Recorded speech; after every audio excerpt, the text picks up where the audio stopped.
Depuis l'utilisation du 49.3, des images interpellent. Comme ce coup de poing asséné par un policier de la Brave M à un manifestant issu d'une manifestation dite sauvage dans le 4e arrondissement de Paris. Aux alentours de 23h30, 23h40, de nombreux manifestants se sont dirigés vers la rue Saint-Antoine. Là, il y a eu quelques tensions entre les CRS et les manifestants, donc entre gaz lacrymo, de nombreuses explosions assourdissantes. J'ai vu de mes propres yeux et filmé également ce membre de la Brave asséner un coup de poing à l'un des manifestants. Et puis il y a ce chiffre, 4000 munitions tirées à Sainte-Soline, soit une toutes les 2 secondes pendant environ 2 heures. Des dizaines, voire des centaines de blessés selon les sources, dont 2 manifestants dont le pronostic vital est encore engagé.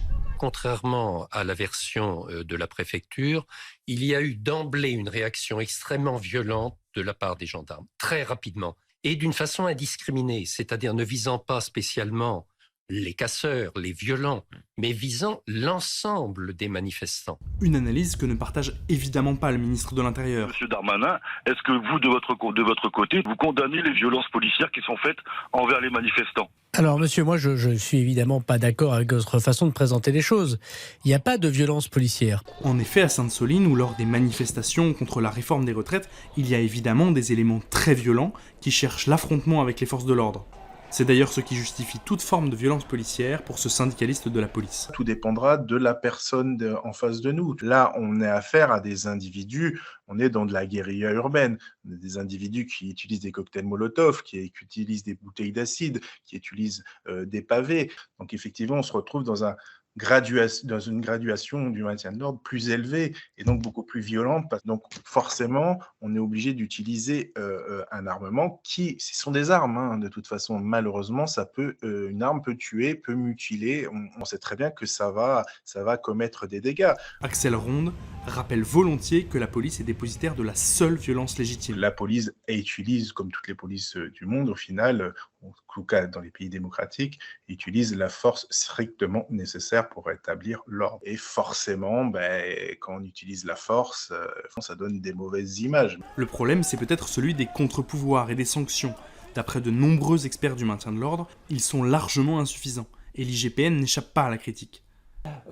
L'IGPN peut être extrêmement sévère, et très sévère, pour les manquements à la déontologie, à la probité professionnelle. Là, ça rigole pas et les policiers sont sanctionnés.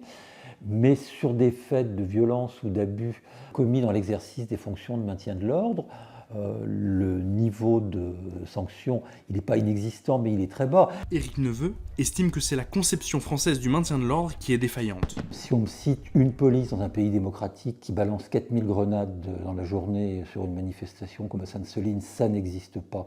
C'est uniquement en France. Il y a des doctrines de maintien de l'ordre qui sont totalement dépassées. En Allemagne, ça fait rigoler, mais il y a des policiers, ça s'appelle Discussion Commando avec un K, et ils vont, y compris physiquement, ils ne sont pas armés à l'intérieur des manifs pour essayer de calmer les gens.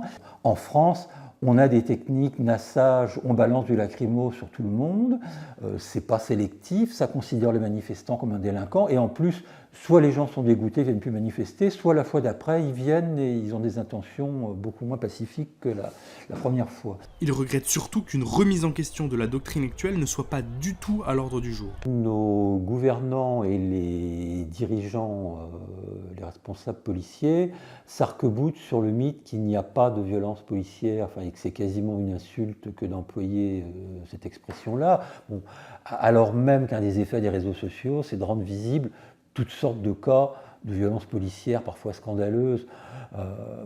La meilleure protection des policiers contre les violences, c'est le respect que leur voue le corps social.